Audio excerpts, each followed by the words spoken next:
Welcome to the Moms That Read podcast. I'm Kaylee. And I'm Mckenzie. And today we have a fun little episode where we are going to redo If Our Husbands Wrote It. They finally wrote it, guys. I think this was supposed to happen, what? 2 weeks ago? 3 weeks ago? 3 weeks ago. Yeah. And then with scheduling and everything, like Snow Megan days. couldn't come. Yeah. Which I hate. But I'm sure, because she was texting me and was like, Evan wants to know if he can say this. And I was like, absolutely not.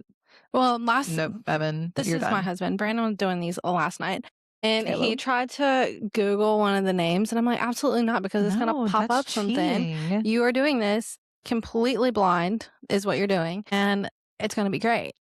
And that's what I love about these is neither one of our husbands read. They don't know anything about any of these books. Mhm. We did 2 of the Windy City books and then the Love Hypothesis, which I'm so excited about.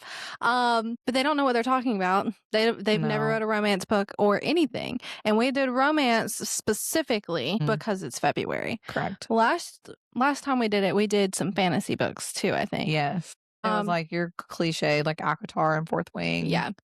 So if you have not listened to that one, please go back and listen to that one because it was hilarious. You would think that they're experts by now, but I don't think that's the case. And we have also not read these yet. No. Like, we are going to be reading them for the first time to you guys, which is... I'm actually terrified. And like, to go over what we kind of do, we kind of like give them a snippet from the book. And then we give them names of the people from the book, but don't tell them anything about them. Like, don't tell them whether they're friends, boyfriends, related, brothers, anything like that. Tell them nothing. We just put the names down, hand it to them so they can... The things that they come up with is hilarious because we know, obviously, like, who ends up with who and what happens. And it's just funny whenever. And then, like, in the last one, it was like Will and Tamlin Wilbur and Reese were they were boys. They were boys. They were boys in another time. You know, like random crap like that. Yes, Will and Wilbur. Different people, apparently. Different people from Practice Makes Perfect. Yeah. So the Tamlin and Reese being boys gets me every time. They were boys once. Like, I'm sorry. Used to be boys. In the cave, you know? I guess that's where they were boys. Anyways. Okay. But before we get into that, yes. Recent Reads. Recent Reads. 1, 2, 3. Recent Reads. There we go. That was good. So, what are you reading? I literally just finished Say You Swear last night. I love that book. I hate every one of you. That's what I do. No, but that was so good, though. I was making Valentine's Day cookies. I was like, it's 7 a.m. and I'm crying. Like, what is happening? I was at work making Valentine's items for these people. For these people in love. In love, coming to get these things on Valentine's Day. And I was sobbing, like, into my cookie dough. But, like, wrecks your heart in such a good way. Like, I remember, like, this is very rare for books, but I was driving to a book club that night it was for Say You Swear for, like, another book club that I'm in. And I remember driving, I'm sobbing going down the road, just like completely encapsulated by that entire book. I love The Boys of Apex. Thank you, Megan. She's like, have you gotten to the part yet where you were sobbing? And I'm like, I mean, I'm crying at this part. And she's like, no, that's not the part. And Buckle up. Fantastic. Buckle up. Fantastic. So then I, like, literally when I got to work and pressed play was when she was on the way to go pick up the box from the store. Okay. Here we go with this box. And then I listened to the part where she recreated all of the holidays that they missed. Anyways, and then I put a little voting thing up on the Instagram, and y'all voted for this and gave me no warning. Thank you for that. It was really good, but it broke my heart. So you will say that it's nothing like Boys of Tolman, though? No, it's not. Yes. It is not. That's always such a thing. And I'm like, I don't know where people got this. I guess because they're like college and sports. I can see where people think it's like the same vibe, but it's nowhere near as triggering. No. Boys of Toman is so triggering. That's heavy. I cannot read it. This is not heavy. No, it's not as heavy, no. It's still heavy. But like good heavy. Just like, can you call something good heavy? Like, yes, because it's like, I don't know if anything is good heavy. I didn't regret that cry. Like, that cry was such a good cry. Okay. Yeah. In a tender way. Yeah. Okay. Fine. Kind of like in the things we leave unfinished. See, I'm kind of like you though, and I want to skip to the third book. With Brady. Yes. I know. I want to do that because, like, brother, that's that with the girl that has the baby. No, it's not. The second one. Yes. With the brother. With her brother. Yes. I totally looked up who everybody ends up with. Isn't Brady's a love triangle? I don't think because so. the girl is like fake dating him. It's Cam, the best friend. He ends up with Cam and Brady. Cam and Brady end up together. Because I was really shook when I read that. That's her best friend, right? Yes. Okay. Yes, I know that. I didn't see that it was a love triangle, but I don't know. And then I did not. I don't like love triangles. I hate them. And so when I only time I've loved it isn't the Wolf King. Oh, true. That's only fair. time. But with this one, when I didn't know what was happening, I was like, wait. And like you texted me, you were like, who is who? Like, who is the main? I was like, who? Guy? I didn't think this was the name of the MMC. And you were like, no. And then at one point I was like, okay, no, this is like a for sure thing. But still, I'm still kind of to love triangles, but that wasn't terrible. I could look past it for the sake of this book. It wasn't truly a love triangle. You know, I think it was her like not getting past her. And then the last book is Noah's best friend Paige or whatever her name was. The girl. Yeah. And who? The dude we did not like from book one. What? I blocked his name. The guy that she was supposed to like, that was her like big crush. I don't know his name either. I blocked his name out because he made me mad. No, he's not Noah Riley. No, not Noah Riley. Oh, I bet that's a good one. Yeah, I'm kind of intrigued by that one too. Girl was like, was she obsessed with Noah Riley? Or they were just friends? No, they were just friends. Yeah. I think they trauma bonded. Okay. Sounds good. What have you been reading? I finished 2 books. I finished Avalon Tower, which is by C.N. Crawford. 5-star read. Magic system. Incredible. Something I've never read before. Loved it. I listened to Burning Daylight. And while she is a pretty book. She's so pretty. Your girl gave her a 3.25. And that was kind of that 0.25 was because of like everything that happened at the end. I was like, oh, this is good for the plot. That's so disappointing when you buy such a pretty book and you have such high hopes for it. And it's just like, and now I feel like I need to like tell that girl from Kiss and Tell who was like, oh, I want to know if I should read that series. Like I need to message him and be like, I don't remember what her name was, but I did not love it. It was, the spice was cringy. I can't do a book with cringy spice. It just like felt forced. The first time it happened for them, it was in a bathroom. And I was like, I specifically remember DNFing that Alex Astor book, Summer in the City, because something similar like that happened. I'm just like, this is like, for what was happening between the relationship, it deserved something more special. Not in a restaurant bathroom when one's on a dinner outing with his father and the other's on a fake date with the politician's son. No thanks. I'm good. I'm gonna pass. Avalon Tower though. Avalon Tower is that book. C.N. Crawford does and it was written with Alex Rivers. Fantastic job of world building, like mixing together normal geography, because I'm a geography teacher, and Fae world building. Like there's this dream magic and there's these primal powers. Like it was so good. And there was a love interest and it was good. I'm really telling you, I think you'll like Crescent City because it's like modern day. Okay, see, I will probably like it then because I love how C.N. Crawford world builds. Yeah. In my head, it makes more sense. Yes. Instead of me having to go back and look at the map on all these fantasy books. And I'm like, okay, where are we at? Yes. I mean, I'm sure it's a little bit more less modern than that. But it's still more like they go get pizza. She walks to the coffee shop. You know what I mean? Like, love that. Okay. Now into our husbands. I'm kind of nervous. So I think the first one we're going to do is. Which one? This one's Play Along. Okay. By Liz Tom 40. I really want to read. Yeah. Andy and Isaiah. I'm on caught up there. Yeah. And we'll read you like what we gave them. And then we will read our husband's answers. Okay. Do you want me to read this prompt? Go for it. Okay. So this is a little excerpt we gave them. Kennedy K works for the Windy City Warriors baseball team and has been chasing her dream job until one wild night in Vegas changes everything. After one too many drinks, she wakes up married to Isaiah Rhodes, the team's flirtatious shortstop, who's been crushing on her forever. Now, they're trying to salvage their reputations and careers while dealing with real feelings. The hotel room, and so this is like the little blurb. The hotel room was quiet except for the early morning hum of traffic outside. Kennedy blinked awake, groggy and confused, only to see a diamond ring on her left hand, and Isaiah Rhodes staring at her like she'd just walk off the cover of a romance novel. Her heart thudded a mile a minute. "We need to talk," Isaiah said, voice low and surprisingly serious, his usual smirk replaced with something real. Kennedy swallowed hard, nerves and panic tangling together. She stared at the ring, then up at him. What happens next? I'm just saying, if I personally woke up married to Isaiah Rhodes, that would You're be like, sign me up. that would be That it. is it. I would have peaked. That's all she wrote. That's all she wrote. All she wrote. I'm here for it. I'm here for it too. So I don't even know who he is, but I'm here girl, for it. you here for it? Trust me. I'm always here for when they do the FMC as a redhead. So you know Yeah. what? I support it either way.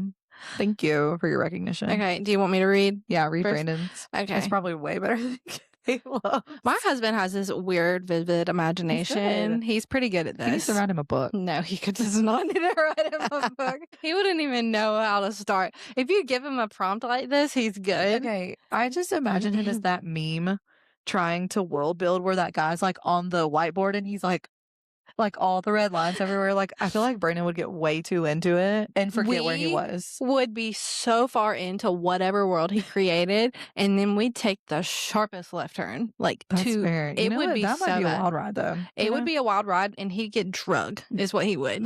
And I have an attitude, so no, he cannot write a book for my sake.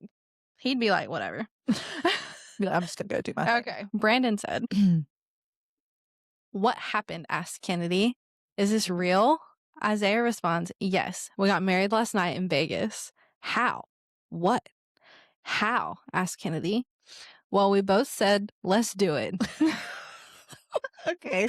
Consent. We love it. Okay. Miller knew of a place. Who's Miller? Do I know him? Her. Her. Oh, the girl from Caught Up. Yes. Okay. I haven't read that one yet. She's on Caught Up. I read all I of them am. and I'm obsessed. Okay. Miller knew of a place. That tracks. Max performed the wedding. Who is Max? The baby. The three. It's giving The Hangover. Like, that's literally what this is giving. Okay. Okay. Max performed the wedding. "I bought the ring from a guy named Z," responds Isaiah. Fair. Z does seem like he'd have I the feel like bling. he'd got the, yeah. "Z?" asked Kennedy, confused. "Yeah," laughs Isaiah. "You buy from Z. They never flee," he says in an Italian accent. What? Is that his slogan? In an Italian accent, he said. I'm not saying that in an Italian accent. I wish he would have, like, recorded himself He saying just left. Ugh. I know. What the heck? "You buy from Z. They never flee." That's really catchy. You know? Oh my gosh. List on 40, if you've ever got a slogan problem, Oh call my Brandon. gosh. Kennedy is still so confused and doesn't understand what's happening. She realizes she is only wearing a robe and nothing underneath. "Brandon, did we ... she starts to ask. "No, we didn't do anything except tie the knot." Kennedy exhales loudly, and just as she does, her cell phone starts to ring. "Don't answer that," Isaiah says. The caller ID says Reese, Kennedy's best friend. Listen, hold on, I'll come back to that in just a second because that kind of makes sense. Okay. "Nobody needs to know just yet. I have to find the papers we signed to make sure everything is legal first before I leave this room," replies Isaiah. Look at you, Isaiah, being a king. Kennedy stands up and walks around the room while still amazed at this news. She remembers drinking the night before. She remembered having a blast out in Vegas. She remembers hitting a jackpot and hearing all of those bells and whistles, but she doesn't remember saying, "I do." "Are you happy? Is this what you really want?" asked Kennedy. Isaiah responds, "You buy from Z and they never flee. I'm not going anywhere else." Okay, so forced. Okay. Forced marriage. As shocked as Kennedy was, she knew Isaiah had been chasing her for years. She knew his humor. She knew his passion. What she did not know, however, was what her next move would be. Maybe she truly had just hit the jackpot with Isaiah. Okay. Is that it? You read yours first, and then I'll tell you. Okay, This is I'm really scared. interesting. This is interesting. Okay. Caleb's are always off the They're wall. so okay. He blinks at her, then looks at the ring again. Okay, first of all, don't call Kai yet. Let me at least put a shirt on before my life gets ruined. Dang, that's his brother. Yeah, I know. He's got a raging headache from being hungover. This is insane, like actually insane, but it could be worse. You didn't marry some random dude named Chad with a neck tattoo. You married me. Okay. Kennedy is not amused. Max is going to roast me forever. He already thinks I've been in love with you, so this is basically his Super Bowl. Okay, Why did obviously both we of them just pick the watched the kid? Super Bowl. I know. You can tell at this point Kennedy is ready to blow a fuse. Look, if you want to undo it, we'll undo it. I'm not going to make it weird, but I'm not freaking out either. I kind of don't hate this. He laughs and looks at Kennedy. Then Kennedy gets up and slaps him in the face. The end. That's it. I love that, Caleb. I'm dead. I mean, at least the Kai part Okay. is very accurate. It's funny though, because at the end of the book, Reese becomes the team owner. Oh. And so whenever it was like the caller ID said Reese, which I think, if I'm remembering correctly in the book, this happens at the very beginning. Mhm. And they do get a call because there was pictures like all over the internet, and you're not supposed to be dating someone that Works. Yeah. for you. And so Mm. like she's like, I'm gonna get fired. And he's like, no, it's not. We're just gonna sell this. And then so they do. But it's funny also because they did go out drinking the night before. She did Mhm. not remember saying I do. And I don't think they had that slogan, you know, if you buy from Z, you never flee. They never flee. But Isaiah had been chasing Kennedy for years, which is what okay. he said. So that's kind of interesting because he did not do that bad. No. Except for the baby performing the wedding, which, you know, Yeah. definitely is giving the hangover. It's giving the hangover. Like, I just imagine Zach Galifianakis with the baby on him. Yes. That's what I'm imagining. Mm-hmm. Is probably actually Yeah. happening in Brandon's Now head. that we said that, okay, I remembered I was going to say something about Say You Swear earlier. It is a mix between The Notebook and The Vow. Did you watch The Vow with Channing Tatum? Yes, I did. And what's her name? Rachel McAdams? Yes, Rachel Green. It is a mix between The Vow and The Notebook. But set in high school or college. Yeah, college. Yeah. Mm-hmm. I like that. And I'm like, oh my gosh, I love The Vow. No, I loved The Vow. Like, sobbed like a baby in The Vow. And does it not like give The Vow? It does. It does give The Vow. No, I love that.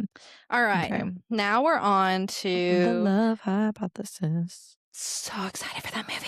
Adam Carlson. I love that book. Adam Carlson. Love. Okay. So of course we had to do the iconic scene. Yes. Late one night in the biology department, Olive is trying to convince her best friend that she is happily dating and over her ex-boyfriend. Seeing an opportunity to prove her relationship status, Olive spots a man in the dimly lit hallway. Without fully seeing who it is, she marches up to him and initiates a kiss to create the illusion of a romantic encounter. Immediately after kissing him, she realized with horror that the man is not some random person, but Adam Carlson, a notoriously moody, terrifyingly strict, and obnoxious professor. What happens next? You want me to read Kayla's? Go for it. Okay. Olive pulls back and immediately starts scanning the hallway like they just robbed a bank. Adam doesn't move, just looks at her, then whispers, "This is how people lose jobs. Why on God's green earth would you do that?" That tracks for him because he was very just angry all the time. That sounds like something he'd say too. Yes. He glances down the hall where two people are pretending to read a bulletin board and whispering. He yells down the hall at them. It's Tom and Jeremy who just saw the whole thing and caught it on camera. They turn to look at him and say, "This is definitely going on the news." Then turn and start running. Little did they know, Adam was a 3-time conference champion 100-meter runner back. He always has to put something track related in there. Always. What? He turns and looks at Olive and says, "Look what you did now, Aaron." What? Is that like a quote from a movie? Am I showing my like Aaron? Like that has to be about someone named Aaron because that has to be a movie quote. Okay. Caleb, we're not picking up what you're putting down. The sprints down the hall. Spell check. Sprints down the hall and catches the boys, tackles them, and smashes their phone. Y'all boys thought y'all could outrun me? You must not know who I am, okay? Adam says. He drags them back down the hall to meet Olive and explains to them how he is going to get them all expelled. Caleb. You missed the mark on that one, bud. What was that? I don't know. Who is Aaron? I mean, that's like triggering something in my brain right now, and I'm Hold on. struggling. Is that? Look what you did now, Aaron. There you go. You done messed up, Aaron. But like, why is that what came into your head when you were writing a scene? This is Brandon's. One night. What? He said fast forward. I think he was telling me which one it was. Okay. Oh, okay. I was like, okay. Fast forward. Got it. Okay. Whack echoes down the hallway as Mr. Carlson slaps me across the face as I tremble Assault? in fear. Okay. What? I mean, well, technically she assaulted him too. I mean, okay. What are you doing, Olive? He screams. Shocked, confused, and slightly bruised, I am trembling. Did On actually see that? Is all I'm thinking to myself as I start to stand back up. Detention at 9 p.m. tonight. What is she in high They're school? not 5. Okay. Demands Mr. Carlson. Yes, sir, I replied. He's going age gap here. he went age gap for this relationship. I mean, there is an age gap. Isn't there? Wasn't there a little bit of an age they gap? went to school together, like all through school together, I thought. Google that. Okay. Because I think there is an age gap. Yes. Oh, what? It is. 8 to 9 years. An age gap book. It's probably because you didn't realize it was an age gap until after. Do I have to go change my stars? No. Oh. 8 to 9 years. Okay. That's crazy. Yes, sir, I replied, just as On starts to approach me. Jeremy comes running around the corner. What's going on? Asked Jeremy. On locks eyes with Olive as Olive walks back over to her and says, nothing, just Mr. Carlson being mean as usual and for no reason. Which tracks? He notices how red Olive's face is and asks, what happened to your face, Olive? Olive responds quickly, allergic reaction. Okay, says Jeremy, see you later. On now looks at Olive and starts giggling and says, Olive responds with sarcasm. You didn't see anything. Just as Tom walks out of the bathroom that Olive and On were walking past, I do too, and asks, what didn't you see? Could this night get any worse? Olive thinks. Nothing, Thomas. Geez. Mind your own business before I tell your girlfriend you're flirting with me. Okay. Why did he put Thomas? Thomas. I didn't put that name down. He went legal name, government name. Yeah. Tom responds, I would never flirt with a penny like you. I only flirt with dimes. What? I'm sorry. A penny like you. I only flirt with dimes. Psh, says On, dirty dimes. Which tracks for Tom. Mm-hmm. Oh my gosh. That's really funny.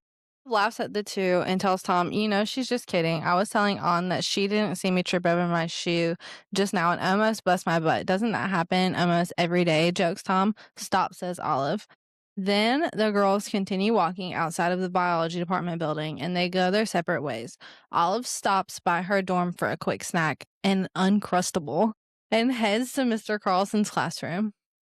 Olive had never been in detention during the night hours before, so she had no clue what to expect. What kind of detention is she? They're in grad school. Like they're okay. So she was nervous and her hands started getting sweaty. As she approached Mr. Carlson's classroom, Holden exited the room with a grin on his face. Maybe night detention isn't so weird after all, Olive thought. Night detention? What? With Holden. Which one was Holden? I don't know. I'm trying to remember from the book. Holden. Yeah. But as Olive entered the classroom, she noticed Mr. Carlson wasn't there. Nobody was. Olive sat quietly and waited for a few moments until she decided to look around the room. After a few minutes, she noticed a shoe sitting near the closet. As she approached... What? As she approached, she found out exactly where Mr. Carlson was. Dead. How could this be, thought Olive. Holden, she screams in her mind. She starts to panic and immediately calls On to come into the classroom quickly. As On races to the room and enters, she sees Olive shaking and immediately thinks the worst. Olive killed Mr. Carlson tonight. Wow. What You're a plot not twist. lying about the left turns. I'm telling you, this is what happens if Brandon writes. This is literally what would happen if Brandon writes a romance book. It's going to be like, okay, this is funny. And then it's going to take an immediate left turn. Like, that was crazy. What? Olive? That was insane. Olive done Mr. Carlson. He genuinely thought he was like a 70-year-old man. If anybody was out of that book, it sounded like it was going to be Jeremy that did it. You know, because he saw the red mark on her face. But no, it was Olive. Wait, she just kissed him. Then he smacked her. Oh, true. And then she slit his Maybe throat. Jeremy offed him for slapping her. Brandon. That's crazy. Your mind was with that one. That's crazy. That was an interesting one. That was a very interesting. This one is from Play Along. The right move. I didn't say it. And I was like, with full confidence. And I also just like, as soon as I said it, I was like, that's not right. I'm struggling out. What's the right move? Okay.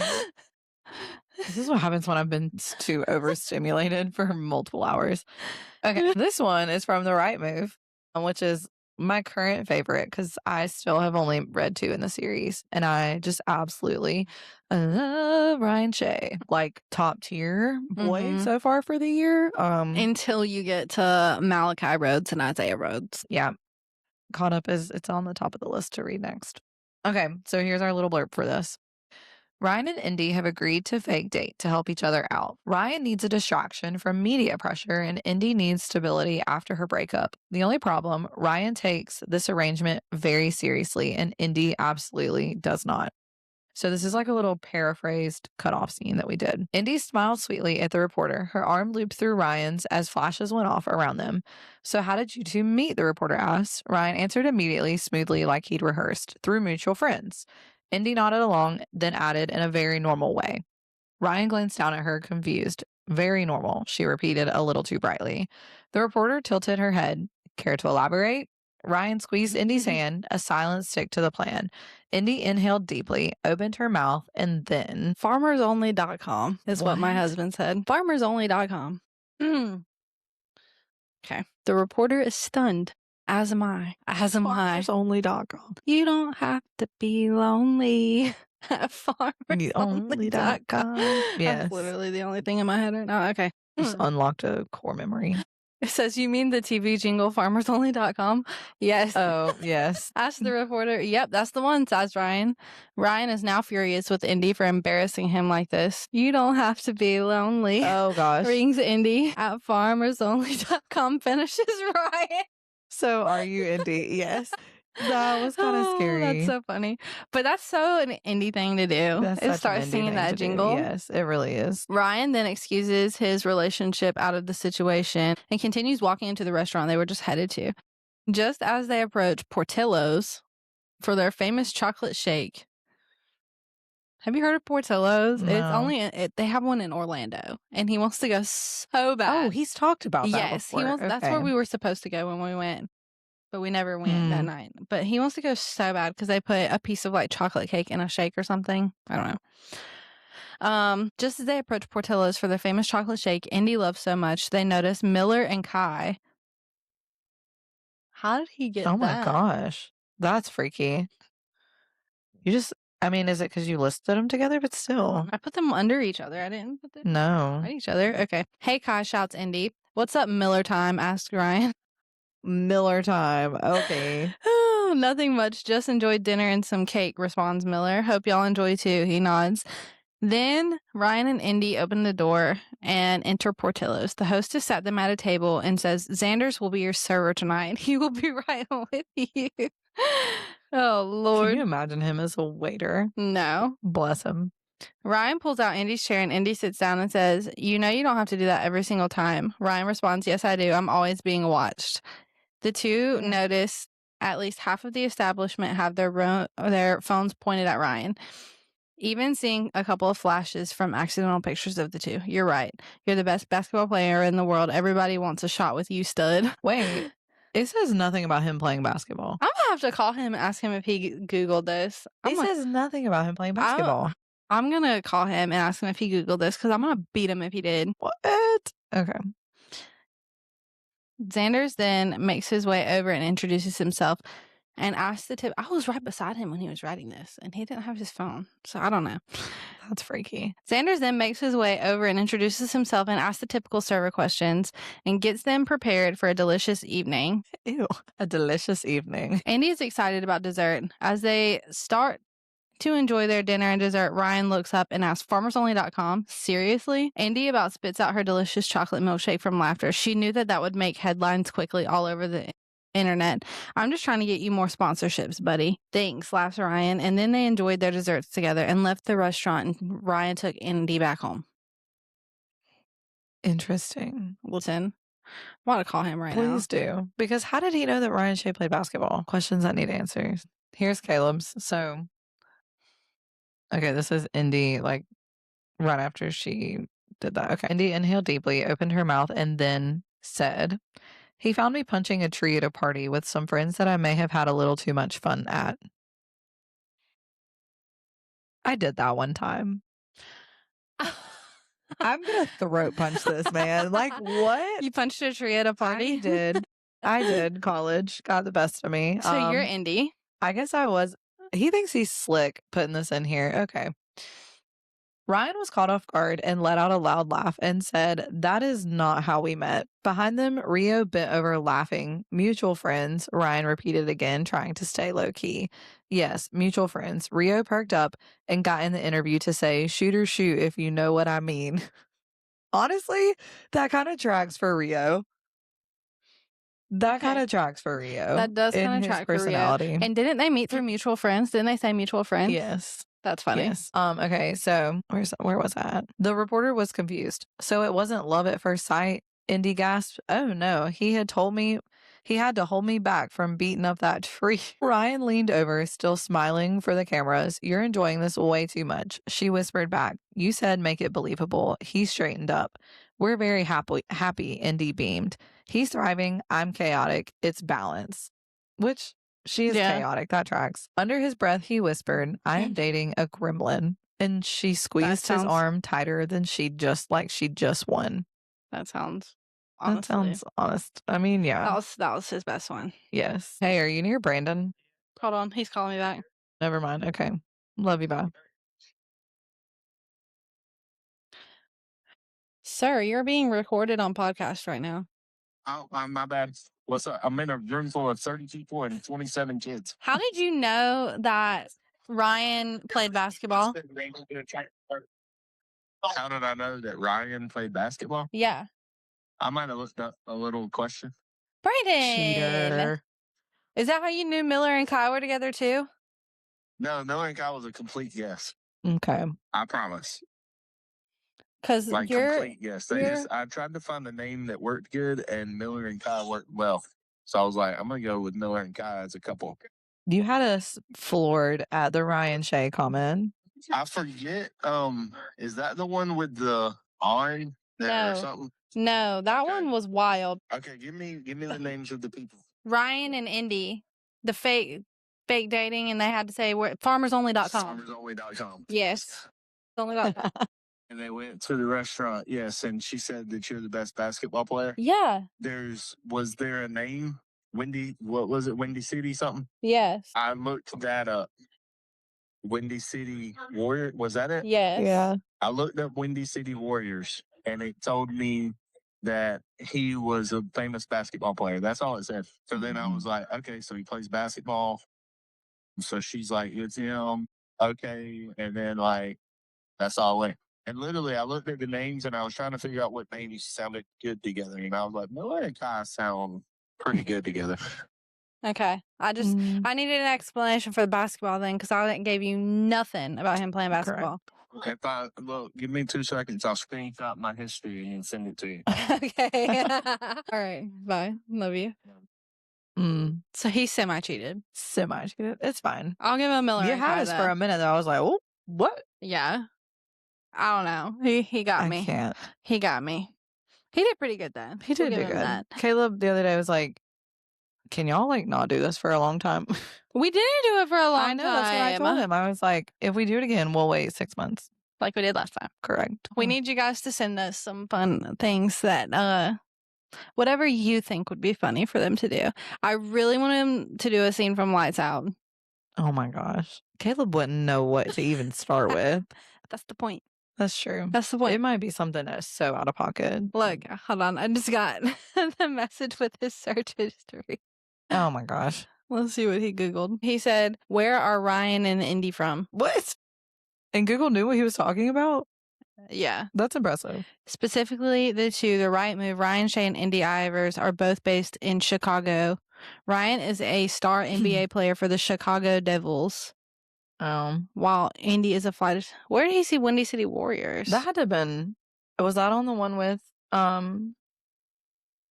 Isaiah and Kennedy? Maybe. It had to have been on that. Because I was about to say, that's not even like the name of the team, I didn't think. Well, y'all need to comment and let us know which one you think they did the best in. Like, which story they did the best with. I like Brandon's removal of Adam Carlson. That was wild. That was absolutely crazy. FarmersOnly.com is getting me right now. Because I immediately started singing the jingle. And then so did Indy. That one got me. Good. That's really good. That's funny. Brandon's really good at this. I don't know. He's really good about coming up with stories out of his butt. Like Caleb is not. He is the one that people, whenever they need like a college recommendation letter, they send him the link and he just types like 2 pages about whatever it is. And no, that's fair. He literally just got one last night from one of the girls that works for us. Well, we just got off of a super fun interview with Kayla from Girly Pop Book Stop. And next week, we're going to be chatting about all things Sarah Adams. We definitely ADHD'd that whole interview and just started talking about so much random stuff. It was, but it was a lot of fun. Yeah. So if you hear us yap. Yeah, next week just grab a coffee or a glass of wine and come have a fun girls' night chat with us. And see what you agree with on. Yeah. For like all the Sarah Adams things. Because we're all kind of differing. Yeah. I would say so. Like we all have different opinions of stuff, which was kind of fun. Fun because there's so many different Sarah Adams books. Yes. I love them all. Definitely comment down below and let us know which one you think was the best, which story you think was the best. Inflate their egos a little bit. Give them a little bit of a confidence boost. Brandon is really like dead set that our podcast do better when he is on it or like says something. Like he swears. Tell them it sucked. He swears up and down. He's like, they just want to see me again. I'm like, okay, bet. Okay, bet. Whatever. Whatever. Yeah, and if you're coming to the what is it? The romance thing in it's Charlotte. the romance sports only book con by Front Page Media. It's going to be at the Charlotte Hornets Stadium, March 28th. We're going to be there. We are. Yeah, I'm kind of nervous. Say hi. I'm kind of nervous. Please come say hi to us. Please. But we're also bringing our extrovert, which is my husband. He's going to network the heck out of it for us. We need you guys to come say hi to us, though.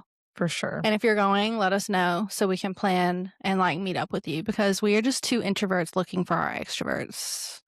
We need someone to teach us. Just your ways. But we will see you guys in the next video. Yeah. Bye.